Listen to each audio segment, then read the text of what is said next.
Hello friends, आज सकाळी 10:27 मी कुंभासाठी निघालेली आहे प्रयागला जायला. आम्ही बाय रोड जातो आहे. आमचं खूप अचानक प्लॅन ठरला, संध्याकाळी ठरला आणि आज आम्ही सकाळी निघालो आहे. त्यामुळे थोडं लेट झालं आहे, पण इट्स ओके. कारण आम्ही पूर्ण प्रयागपर्यंत जायचं नाही असं आज ठरवूनच निघालेलो आहोत ॲक्च्युली. आणि आता आम्ही कोराडीवरनं जाऊन आम्ही वाया पारशिवनी जातो आहे. कोराडीचे सगळे फ्लायओव्हर्स आम्ही क्रॉस करून पारशिवनीमध्ये एंट्री घेतो आहे. आणि पारशिवनीमध्ये एंट्री घेतल्यानंतर तिथनं आम्ही डायरेक्ट नागपूर जबलपूर जो हायवे आहे त्याला लागू. आणि हायवेला एकदा लागल्यानंतर मग जो आपला नॉर्मल रूट आहे तो आहे. एकदा तुम्ही कामठी कनांकडनंही जाऊ शकता, नाही तर पारशिवनीकडनंही जाऊ शकता. इथे पारशिवनीमध्ये आज आम्हाला सकाळी सकाळी महाराजांच्या म्हणजे गजानन महाराजांच्या पादुका घेऊन जात होते, त्याचं दर्शन झालं. त्यामुळे खूप छान आमचा प्रवास सुरू झाला आहे. आणि बरेच लोक होते, त्यांचं पाऊल भजनासारखे भजनं सुरू होती आणि ते चालले होते. आणि हे इथे मला एक छोटीशी नदी लागली. ट्रॅफिक आहे बराच, कारण एकदा आम्ही बराच उशिरा निघालो, त्यामुळे ट्रॅफिक लागणार हे माहिती होतं. पण एवढंच आहे की ट्रॅफिक असा खूप जास्ती त्याच्यामुळे आम्ही थांबत नाही आहे कुठे. मूव्हिंग ट्रॅफिक असल्यामुळे ते एक बरं आहे आम्हाला की कुठे थांबावं नाही लागत आहे. पण सगळीकडे म्हणजे हे आता आम्ही पारशिवनीच्या गावातून जातो आहे. इथे आम्ही एका ठिकाणी आलूबोंडा घेतला आणि आम्ही थोडंसं घेऊन पुढे निघालो. तसं आम्ही आमच्यासोबत बरंच घेतलेलं आहे, कारण जे काही आम्ही ऐकलं आहे की खूप जास्ती सगळे लोक चालले आहेत, तर हॉटेल्स भरलेले दिसतील असं आम्ही डोक्यात ठेवूनच चाललो आहे की नाही, आपल्याजवळ आपलं खायचं असावं, म्हणून आम्ही घेऊनच निघालो आहे. ब्रेकफास्ट करून निघालो लेट निघाल्यामुळे, त्यामुळे तो इश्यू नाही आहे. हे पारशिवनीच्या तिथल्या ब्रिजवर खूप साऱ्या मेंढ्यांचं मी कॅप्चर केलं आहे. खूप छान वाटत होतं, इतक्या जास्ती मेंढ्या होत्या तिथे की मजा आली आहे बघताना. It's a good start. Hope so we are having a fun time over. आता आम्ही पारशिवनीमधनं पुढे निघालो आहे. इकडे एम पीच्या रोडवर येतो आहे हळूहळू. आणि ॲक्च्युली काल जो आमचा प्लॅन ठरला तो आमचं थोडं आम्ही डायलेमामध्ये होतो की जायचं की नाही जायचं, कारण तिथे जे काही सध्या सुरू आहे इतके जास्ती ओव्हर क्राऊडिंग झालेलं आहे आणि जाम लागतो आहे मेन म्हणजे सगळीकडे. त्यामुळे थोडं आमचं सुरू होतं हो की नाही हो की नाही, पण मग आम्ही फायनली ठरवलं की नाही, निघूनच जाऊया, जे होईल ते पुढे जाऊन बघूया. सो वी डिसायडेड आणि आम्ही नाऊ वी हॅव स्टार्टेड. आता पुढे जाऊन बघू की कसे कसे अनुभव येतात. ते माझ्या व्हिडिओजमध्ये तुम्हाला दिसेलच की आमचे कसे अनुभव राहिलेले आहेत. आणि अर्थात प्रत्येकाचे अनुभव वेगळे असतात, त्यामुळे हा माझा अनुभव राहील. त्यामुळे तुम्हाला जर याच्यातनं काही मिळालं चांगलं तर तुम्ही पण नक्की विचार करा. हा आमचा पहिला टोल लागलेला आहे आम्हाला, महाराष्ट्रातलाच पहिला टोल आहे. आणि गर्दी आहे, बऱ्यापैकी आहे. फास्टॅग असेल तुमच्या गाडीला तर काही प्रॉब्लेम नाही, तुमचं काम भरभर होईल. आहे आम्ही बाहेर निघालो आहे टोलवरनं आणि सगळीकडे फक्त गाड्या आणि गाड्या दिसतात आहे, लोक आणि फक्त लोक दिसतात आहे. आणि या छोट्याशा आमच्या या एवढ्याशा याच्यात जे काही आम्हाला दिसलं त्याच्यावरनं हे दिसतं की महाराष्ट्रातनं ऑल ओव्हर सिटीजमधनं लोक येतात आहे. मुंबई म्हणा, पुणे, यवतमाळ, नंतर चंद्रपूर, सगळीकडच्या गाड्या दिसतात आहे आणि भरून भरून लोक जातात आहे अगदी. आणि इवन नागपूरच्या महाराष्ट्राच्या बाहेरचे पण म्हणजे तेलंगणामधनं भरपूर येतात आहे, नंतर कर्नाटकामधनं येतात आहे. तर म्हणजे सगळ्यांचं एकच ध्येय आहे, एकच लक्ष आहे की आपल्याला बस प्रयागला जायचं आहे. तिथे संगमावर जाऊन आपल्याला डुबकी घ्यायची आहे आणि आपल्याला त्या पर्वाचा अनुभव घ्यायचा आहे. आणि प्रश्नच नाही का, कारण 12 वर्षांचा एक तप, असे 12 तप झाल्यानंतर 144 वर्षांनी येणारा हा महाकुंभचा मेळा सगळ्यांनाच याचा अनुभव घ्यायचा आहे ॲक्च्युली. त्यामुळे सगळेच जणं एकाच डिरेक्शननी चाललेले आहेत. म्हणजे पूर्ण ऑल ओव्हर इंडियातनं लोक तिथे येतात आहे. इट्स लाईक अ बिग काय म्हणतो उत्सव सुरू आहे, महिन्याभराचा, सव्वा महिन्याचा उत्सव आहे जणू काही तो. आणि सगळेजणं पार्टिसिपेट करतात आहे, खूप आनंदाने करतात आहे. आणि इथे म्हणजे सगळ्या टाईपच्या गाड्या दिसतात आहे, छोटे व्हेकल्स, मोठे व्हेकल्स, बसेस, टेम्पोज, ट्रक. म्हणजे लोकांना ज्याच्यात जागा मिळेल लोक लिटरली त्याच्यात बसतात आहे, कोंबून कोंबून जातात आहे. आणि बाईकवाले पण खूप आहेत, खूप जास्ती बाईकवाले मला दिसले जाताना आणि तेही असे ग्रुपनीच जातात आहे. पण त्यांची कमाल आहे की कुठनं ते बाईकवाले येऊन जातात आहे आणि प्रत्येकजण म्हणजे असे बरेच जण आहेत की जे कुठेतरी एक साईडला थांबवून आपलं व्हेकल, हे बघा हे सगळे बाईकवाले चाललेले आहेत. बरेच जण असे आहेत की जे साईडला व्हेकल थांबवतात आहे, तिथे कुकिंग करतात आहे आणि सगळे जेवून मग पुढे जातात आहे. कारण जे खूप दूरच्या स्टेटमधनं आलेले आहेत त्यांच्या जो ऑप्शन्स नाही आहे आणि बेसिकली कुठल्याच हॉटेलमध्ये तुम्हाला अशी रिकामी जागा मिळतच नाही आहे. इतकं जास्ती वेटिंग आहे आणि इतके जास्ती गाड्या आणि हे की आपण तिथे थांबूच शकत नाही. सो इट्स बेटर की मी तुम्हाला सजेस्ट करीन की तुम्ही घरनं खायचं घेऊनच निघा. कारण की एक तर तिथे जाऊन तिथे वेळ घालवण्यात हॉटेलमध्ये इट्स बेटर की वेळ न घालवता आपण आपल्या जवळचंच गाडीमध्ये खा आणि पुढे निघा. कारण काय की जोपर्यंत आपण प्रयाग या आपल्या डेस्टिनेशनवर पोचत नाही तोपर्यंत उगीचच इकडे तिकडे वेळ घालवण्यात अर्थ नाही आहे. कारण एक तर जाम पण पुढे जाऊन जाम लागतील असं आम्हाला वाटतं आहे. कारण सध्या तरी कुठे जाम आम्हाला अजूनपर्यंत तरी देवाच्या कृपेने नाही लागला आहे. सध्या सगळं स्मूथ चाललं आहे. गाड्या भरपूर आहेत, प्रचंड आहेत, पण मूव्हिंग असल्यामुळे तो इश्यू येत नाही आहे सध्या तरी. हा आमचा दुसरा टोल आलेला आहे आणि इथे पण गाड्या बऱ्यापैकीच आहेत. हेवी व्हेकल्स थोडे जास्ती आहेत, गाड्या थोड्या अजून तरी कमी आहेत. पण तेच फास्टॅगमुळे सगळं आमचं काम भरभर होतं आहे, त्यामुळे आम्ही निघतो आहे. आम्ही आमचा ब्रेकफास्ट खाऊन निघालो आणि मधून आपलं गाडीत खाणं चाललेलंच आहे, त्यामुळे तो काही इश्यू नाही आहे. आणि शक्यतो टाळा तुम्ही लोकं बाहेर उतरून काही खायचं. कारण टपऱ्या आणि छोटे छोटे हॉटेल्स त्यांनी टेम्पररी बरेच काढलेले आहेत, पण तिथेही वेळ घालवू नका असं आय फील. कारण पुढे काय परिस्थिती राहणार आहे हे आपण आत्तापासून सांगू नाही शकत आहे. त्यामुळे इट्स बेटर की जितकं आपण पुढे निघून जाऊ बरं तितकं बेटर आहे. सो तेवढं तुम्ही एक लक्षात ठेवा. नंतर गाडी फुल करूनच निघा, कारण इथे पेट्रोल पंपावर पण प्रचंड लाईन आहे. म्हणजे आम्हाला जेवढे आत्तापर्यंतचे पंप क्रॉस झाले ना, बाहेर रोडपर्यंत लोकांचं लाईन आलेली आहे. सो इट्स बेटर की तुम्ही पंपावर जाण्याच्या सध्या तरी विचारात राहू नका. एकदम लवकरच निघत असाल तर तुमचं अगदी प्रयागपर्यंत जर तुमचं तेवढी कॅपॅसिटी असेल तर डेफिनेटली फुल करूनच निघा. इकडचे आपले रोड तर खूप छान आहे. म्हणजे हा जो हायवे आहे हा खरंच खूप सुंदर आहे. म्हणजे जबलपूरपर्यंत मी नेहमी जाते तर मला माहितीच आहे की खरंच खूप सुंदर रोड आहे. त्यामुळे तुम्ही तुमची स्पीड लिमिट मेंटेन करू शकता, पण खूप जास्ती स्पीडमध्ये जाऊ नका. कारण एरवी इतका ट्रॅफिक नसतो. यावेळेस आता या महाकुंभमुळे रोडवर गाड्या खूप आहेत, त्यामुळे स्पीड जरा व्यवस्थित मेंटेन करून चला. कारण आम्ही ॲक्सिडेंट्स पण खूप बघतो आहे झालेले आणि खूप भयंकर ॲक्सिडेंट्स झालेले आहेत आणि ते रिसेंटचेच ॲक्सिडेंट्स आहेत सगळे. सो जाताना थोडंसं स्पीडवर कंट्रोल करूनच जा. कारण आजूबाजूला व्हेकल्स खूप आहे. आपण कितीही काळजी घेतली तरी आजूबाजूच्या व्हेकल्सचं आपण नाही सांगू शकत. सो इट्स बेटर की तुम्ही स्पीड लिमिटमध्ये ठेवा. आणि जर तुमच्या जो 2 ड्रायव्हर असतील, 2 चालवणारे असतील तर प्लीज तसंच जा. कारण एका सिंगल पर्सनकडनं सद्य परिस्थितीत तरी जाण्यासारखा हे नाही आहे इथली सिच्युएशन. त्यामुळे जर 2 ड्रायव्हर असतील ना तर इट्स बेटर की तुम्ही 2 चालवणारे, म्हणजे नॉट ॲक्च्युली ड्रायव्हर, 2 चालवणारे असतील तर जास्ती बेटर आहे जाणं. बाकी रोड खरंच छान आहे आणि जिथे जिथे काही खराब झालेलं आहे ते लोक ताबडतोब पॅचवर्क करतात आहे की कोणाला इश्यूज येऊ नये चालवताना. म्हणजे हे आता प्रयागला जाण्यासाठीचेच त्यांचे पॅचवर्क सुरू आहे असं वाटतं आहे. आणि बाकी तसं हेवी व्हेकल्सही भरपूर आहेत आणि मेन म्हणजे काय होतं आहे माहिती आहे का, सगळ्याच टाईपचे व्हेकल्स जातात आहे ना, तर असं प्रॉपरली ते जात नाही आहे. 2 व्हीलर्समधूनच घुसून जातात आहे, टेम्पोज हे काही ते काही विचार करत नाही आहे. सगळ्यांना इतकी जायची घाई झालेली आहे ना की बस आम्हाला पोचायचं आहे, आम्हाला भरभर पोचायचं आहे. त्यामुळे त्या याच्यामध्ये थोडे ॲक्सिडेंट्स चे इश्यूज येतात आहे. त्यामुळे तेवढं तुम्ही थोडं लक्ष देऊन जा, हळूहळू जा, सावकाश जा. कारण काय आहे की आपल्याला पोचायचं आहे, आपल्याला जायचं आहे, आपल्याला माहिती आहे, तर आपण थोडंसं आपल्याकडनं प्रिकॉशन घेणं गरजेचं आहे. बाकी तर असं खूप काही इश्यूज नाही आहेत. रोडचे तर बिलकुलच इश्यूज नाही आहेत आणि खाण्यापिण्याचं तुमच्यासोबत असेल तर तोही इश्यू नाही येणार तुम्हाला काही. बाकी तिथे कुंभमध्ये गेल्यानंतरचे जे काही प्रॉब्लेम्स असतील ते आता मी तिथे गेल्यानंतर शूट केल्यानंतर तुम्हाला सांगेन. पण आपण होप करून चालायचं की सगळं व्यवस्थित असेल.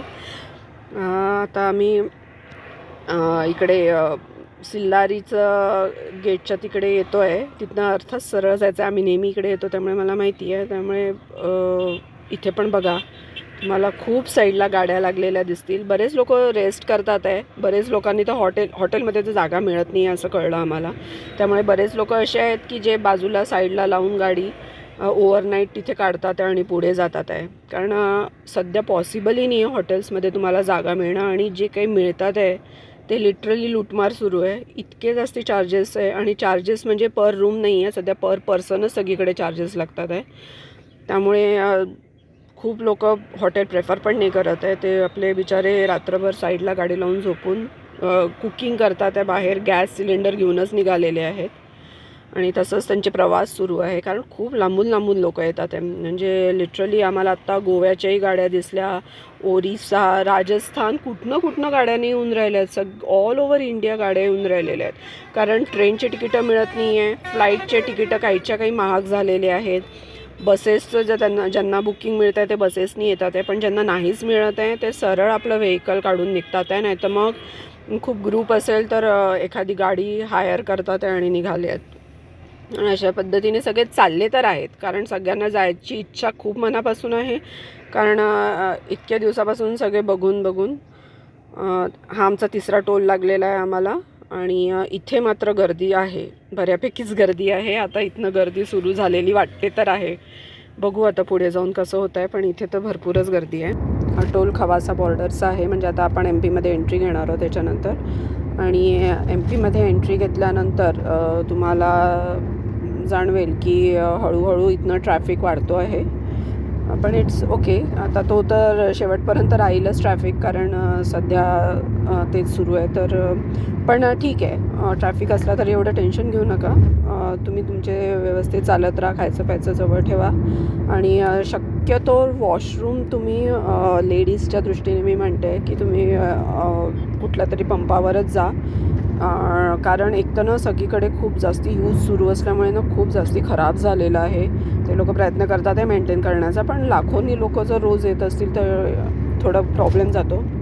हे आमचं नेहमीचं हॉटेल येतं आहे, शिवहरे नावाचं. घुमा म्हणून एक छोटं गाव आहे. आम्ही नेहमी तिथे जातो. आम्ही या हॉटेलवर येतो नेहमी. सो आम्ही प्लॅन करत होतो की इथे येऊ, पण इथली सिच्युएशन एकंदरीत बघितल्यानंतर आमची खूप हिंमत होत नाही आहे. त्यामुळे आम्ही डिसायडेड टू मूव्ह अहेड. हे दुसरं शिवहरेचं हॉटेल आहे. हे पण पूर्ण खचाखच भरलेलं आहे, त्यामुळे आम्ही इथे पण नाहीच थांबू शकलो. फक्त आम्ही इथे याच्यासाठी थांबलो की इथनं काहीतरी आम्हाला मिळालं तर आम्ही आमचं जे जवळचं आणलेलं आहे ते खायला सुरुवात करू. सो आम्ही इथनं फक्त दही घेतलं, कारण तेवढंच ते आम्हाला प्रोव्हाइड करू शकले. कारण बाकी तर इतकी गर्दी आहे तिथे की ऑलरेडी वेटिंग सुरू आहे तिथे. तो आम्ही दही घेतलं, आणि आम्ही घरनं तिखट मिठाच्या पुऱ्या घेतल्या होत्या. तुम्ही काहीतरी कॉम्पॅक्ट घेऊन निघा, कारण कसं आहे माहिती आहे का की जेवायला थांबणं कठीण पडतं आहे. सो काहीतरी कॉम्पॅक्ट घ्या, कुठेतरी थांबा, जेवा आणि पुढे निघा. एक तर तुमचा त्याच्यात वेळही खूप वाचेल, कारण आम्ही लिटरली आमचं एक 10-15 मिनिट्समध्ये आम्ही आमचं लंच करून पुढे निघून जाऊ. आमचं 15 मिनटात जेवण झालं आणि आम्ही पुढच्या प्रवासाला निघालो आमच्या. सो खूप वेळ वाचतो आहे त्याच्यामुळे. आणि तुम्हाला बेसिकली खूप जास्ती जे कुठल्याही हॉटेलमध्ये तुम्ही गेला ना तर तुम्हाला सध्या सगळीकडे घाणच दिसेल, कारण इतके लोक येतात त्यांना की त्यांना ते मेंटेन करणं होतच नाही आहे. त्यांना तेवढा स्कोपच मिळत नाही आहे, कारण ते नाही म्हटलं तरी 24/7 तुमचं ते हॉटेल सध्या सुरूच आहे. कारण लोक रात्री अपरात्रीसुद्धा येतात आहे तिकडनं, कारण जे खूप बाहेरच्या स्टेटमधनं येतात आहे ते तर कुठल्याही वेळेस पोचतात आहे. सो इतकं त्यांचं सध्या स्वच्छता राहिलेली नाही आहे तिथे. आम्ही आज ॲक्च्युली बरंच लेट निघालो, नाही तर लोक बरेच सकाळी निघून जातात आहे. माझी मावशी पण आज सकाळी निघाली, ती बरेच लवकर निघाली, कारण त्यांना ते म्हणतात आम्ही डायरेक्ट प्रयागपर्यंत जाऊ. तर बघू आता त्यांना कसा अनुभव येतो आहे. हे बघा, लोक अगदी गाड्यांवर कॅरियर लावून सामान भरून नेतात आहे, कारण बरेच लोक तिकडनं बनारस नंतर अयोध्या वगैरे करून निघतात आहे. त्यामुळे बनारस अयोध्या साईडला पण प्रचंड गर्दी आहे. हा आमचा चौथा टोल आलेला आहे. इथे गाड्या भरपूर आहेत, तुम्हाला दिसेलच आजूबाजूला भरपूर गाड्या आहेत. पण ठीक आहे, फास्ट होत आहे सगळं, पटापटा लोक निघतातही आहेत. आता इकडनं पुढे गेल्यानंतर आम्ही आता असं विचार करतो आहे की रिव्यापर्यंत जर गेलो तर आम्ही रिव्याला थांबू. कारण रिव्यावरनं ॲक्च्युली 130 किलोमीटर पडतं आहे प्रयाग. पण एवढं आम्ही ऐकलं आहे की गर्दी राहील पुढे, जाम तिकडेच जास्ती लागतात आहे, कारण एकदा UPमध्ये तुम्ही एंटर केलं की जाम लागतात आहे म्हणे. पण बघू, जर आम्ही आज रिव्यापर्यंत पोचून गेलो तर वेल अँड गुडच आहे, कारण आम्हाला पूर्ण जायचं नाही आहे, कारण खूप जास्ती कारण आम्ही लेट निघालो ॲक्च्युली, त्यामुळे खूप लाँग जर्नी होऊन जाईल. सो इट्स बेटर की आम्ही रिव्याला स्टे घ्यावा आणि मग पुढे जावं. कारण टोटल डिस्टन्स आहे Nagpur to Rewa 503 kilometre. So it's quite enough. एका म्हणजे 10:30ला निघाल्यानंतरचं तेवढं ते डिस्टन्स ठीकच आहे, त्याच्या पुढचं शक्य नाही आहे. आणि मेन म्हणजे मग चालवणाराही थकून जातो ना, कारण जाम जर पुढे लागले तर मग तेवढा ना पेशन्स राहत नाही आपल्यामध्ये, कारण ते सतत भलेही माझी ऑटोमॅटिक गाडी आहे आमची, पण तरी पण तेवढा पेशन्स राहत नाही. सो इट्स बेटर की शांततेत स्टे घ्यावा आणि मग पुन्हा फ्रेश माइंडने दुसऱ्या दिवशी निघावं. सो रिव्याचा स्टे आम्ही कदाचित फायनलच करू आमचा, आणि मग बघू दुसऱ्या दिवशी सकाळी लवकरात लवकर उठून निघायच्या विचारात आहो, कारण तिथे पोचायलाही जर जाम जर इन केस लागला तर तिथे पोचायलाही वेळ लागेल. सो म्हणजे 3-3:30चं टार्गेट ठेवून आम्ही दुसऱ्या दिवशी निघू. पण आता आमचं सध्याचं तरी आत्तापर्यंतचं तरी बरंच स्मूथली झालेला आहे प्रवास, कुठे काही अडकलो नाही आहे किंवा असं काही झालेलं तर नाही आहे. आता UPमध्ये एंटर केल्यानंतरचे सगळे प्रॉब्लेम्स मग नंतर मी तुम्हाला सांगेनच, तसं आमचा जसं जसं प्रवास पुढे जाईल तसं. मी तुम्हाला सगळ्यांना एक सांगायला इच्छिते की प्लीज खूप रात्रीचे प्रवास वगैरे करू नका, कारण इथे आम्हाला जाताना भरपूरच ॲक्सिडेंट्स दिसतात आहे. त्यामुळे मी स्वतः पर्सनली खूप घाबरते, म्हणून मी म्हणेन की रात्रीचे ट्रॅव्हलिंग शक्यतो टाळा. दिवसा तुम्हाला जिथे निघून जायचं आहे निघून जा, पण रात्रीचं रेस्ट घ्या, खूप गरजेची असते ती. कारण तुम्हाला जर मोठं लांबचा प्रवास करायचा आहे तर तुम्हाला रात्रीची झोप प्रॉपर 8 तासाची 7 तासाची होणं गरजेचं आहे. हे बघा, इथे बायकर्स पण खूप चाललेले आहेत, खूप जास्ती बाईकवाले दिसतात आहे, आणि त्यांचे मोठे मोठे ग्रुप्स आहेत तसे, आणि त्यांचेही खाण्यापिण्याची व्यवस्था घेऊन चाललेले आहेत ते. पुढे जाऊन तुम्हाला समोर दिसेलच हा आमचा टोल आलेला आहे. इथे पण भरपूर मोठी लाईन आहे, इथनं लाईन सुरूच झालेल्या आहेत आता. पण ठीक आहे, एवढं काही टेन्शनवालं नाही आहे सध्या तरी. त्यामुळे हा टोल क्रॉस केल्यानंतर आता आम्ही पुढे विचार करतो आहे की कुठे चहासाठी वगैरे मिळालं तर एखाद वेळेस थांबू. पण आता ते चहाचंही काही सांगता नाही आहे, त्याच्या टपऱ्या तशा आहेत, भरपूर टपऱ्या लावल्या आहे, आणि कॉफी कुठेही मिळत नाही आहे. जे कॉफी लवर्स आहे त्यांच्यासाठी स्पेशल टिप आहे की कॉफी कुठेही मिळत नाही आहे, सगळीकडे फक्त चहा मिळतो आहे. त्यामुळे कॉफीवाल्यांनी जर तुमचा 1 डे जर्नी असेल तर एवढंच तुम्हाला कॉफीचं असेल तर प्लीज तुमचे थर्मास तुमच्यासोबत घेऊन चला कॉफीचे, कारण लिटरली ते कॉफी देतच नाही आहे, कारण इतके लोक आल्यानंतर त्यांना परवडणारही नाही ते, आणि एवढं मॅनेजही नाही होणार. सो चहा तर सगळीकडे मिळतो आहे, व्यवस्थित मिळतो आहे. छोट्या छोट्या टपऱ्यांवर त्यांनी मॅगी आणि छोट्या छोट्या गोष्टी भरपूर ठेवलेल्या आहेत. मधून जर तुम्हाला ते खावंसं वाटलं तर ते खायला जाऊ शकता, पण मोठ्या हॉटेल्समधल्या एंट्र्या थोड्या डिफिकल्ट होतात आहे, ते नाही जाऊ शकत आहे. ट्रॅफिक ॲक्च्युली दोन्ही साईडनी आहे, येणारे पण आणि जाणारे पण, आणि त्यामुळे आता जास्ती जाम वाढत चाललेला आहे हळूहळू. पण तेवढा पेशन्स ठेवून तुम्हाला जावंच लागेल, कारण विदाऊट जाम तुम्ही पुढे जाऊच नाही शकत. हे आम्ही ऑलिव्स नावाच्या एका रेस्टॉरंटमध्ये इथे आलो आहे, आणि तिथे बघू आता. या लोकांना तर चहा मिळाला, मला तर कॉफी नाही मिळाली आहे, पण इट्स ओके, ठीक आहे, चालेल. चहा घेऊन आता आम्ही निघूच पुढच्या याला, कारण मधून चहा घेत राहा. जे ड्राईव्ह करतात ते स्पेशली मी त्यांना सांगते, कारण ऊन आहे. आम्हाला सांगितलं गेलं होतं थोडे विंटर वेअर्स घेऊन जा, पण भयंकर ऊन आहे इथे, कुठे काही थंडीचं नामोनिशाणच नाही आहे. त्यामुळे आता हळूहळू उन्हाळ्याकडे निघाल्यामुळे आता तुमचे विंटर वेअर्स नाही तुम्ही सोबत एवढे ठेवले तरी चालणार आहे, एखाद राहू द्या फॉर अ सेफर साईड, कारण तिथे गंगेच्या घाटावर काही सांगता नाही येत थंड राहिलं तर. पण इथे तर बाकी तर सगळीकडे आता गरमी सुरू झालेली आहे व्यवस्थित. आता इथनं रिवा आम्हाला 146 किलोमीटर दाखवतो आहे अजून, म्हणजे आयडियली आम्ही 3 तासात तर पोचून जायला पाहिजे. पण बघू आता पुढे गेल्यानंतर, जर खूप जाम नसेल तर आम्ही पोचूनही जाऊ. पण Rewa will be safer side to stay, कारण आम्हाला पुढे जायचंच नाही, आम्ही खूपच ठरवून निघालो आहे. पण आता त्याचे काही ॲडव्हान्टेजेस डिसॲडव्हान्टेजेस काही असतील नसतील ते तुम्हाला माझ्या पुढच्या व्हिडिओमध्ये कळेलच, की स्ट्रेट निघून जायला पाहिजे की कुठेतरी स्टे घ्यायला पाहिजे, हे माझ्या पुढच्या व्हिडिओजमधून तुम्हाला कळेलच.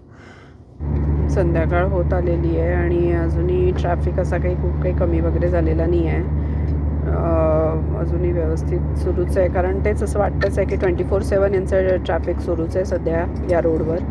आणि त्यामुळे लोकांनी भरपूर सोयी करूनच निघालेले आहेत लोक आपल्या खाण्यापिण्याच्या आणि या सगळ्या. आता हळूहळू संध्याकाळ होते आणि आम्हाला रिव्याला जायला आता थोडेसेच वेळ राहिलेला आहे.